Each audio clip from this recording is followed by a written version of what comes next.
পশ্চিমবঙ্গের হাসপাতালগুলোর অবস্থা ভাবতেই আমার ভয় লাগে।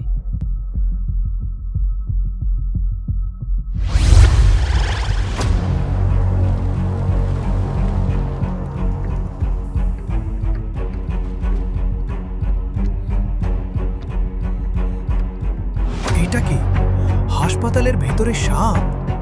ডাক্তাররা কোথায়? এখানে প্রায় কোনো ডাক্তার নেই, না আছে ঠিকঠাক চিকিৎসার ব্যবস্থা।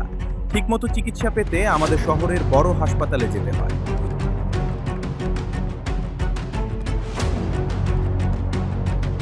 আমার বাচ্চা! আহ!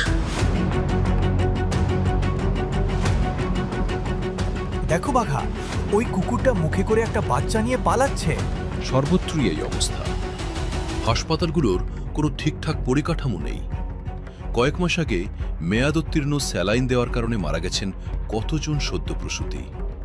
মেয়াদোত্তীর্ণ ওষুধ বেচা হচ্ছে সাধারণ মানুষদের। পশ্চিমবঙ্গে মাথা পিছু নিজের পকেট থেকে চিকিৎসা খরচ ৪,০১০ টাকা, যেখানে জাতীয় গড় ২,৬০০ টাকা। পশ্চিমবঙ্গে মাত্র ৯১৫টি কার্যকরী প্রাথমিক স্বাস্থ্যকেন্দ্র রয়েছে। পশ্চিমবঙ্গে মাতৃমৃত্যুর হার প্রায় ১০৫। শিক্ষা তো শেষই হয়ে গেছে, কিন্তু স্বাস্থ্য ব্যবস্থার অবস্থা আরও ভয়াবহ। ডাক্তাররাও নিজেরাই নিরাপদ নন। বাঘা, আমাদের কিছু করতেই হবে। এই স্বৈরাচারী পুরো পশ্চিমবঙ্গ ধ্বংস করে দেবে।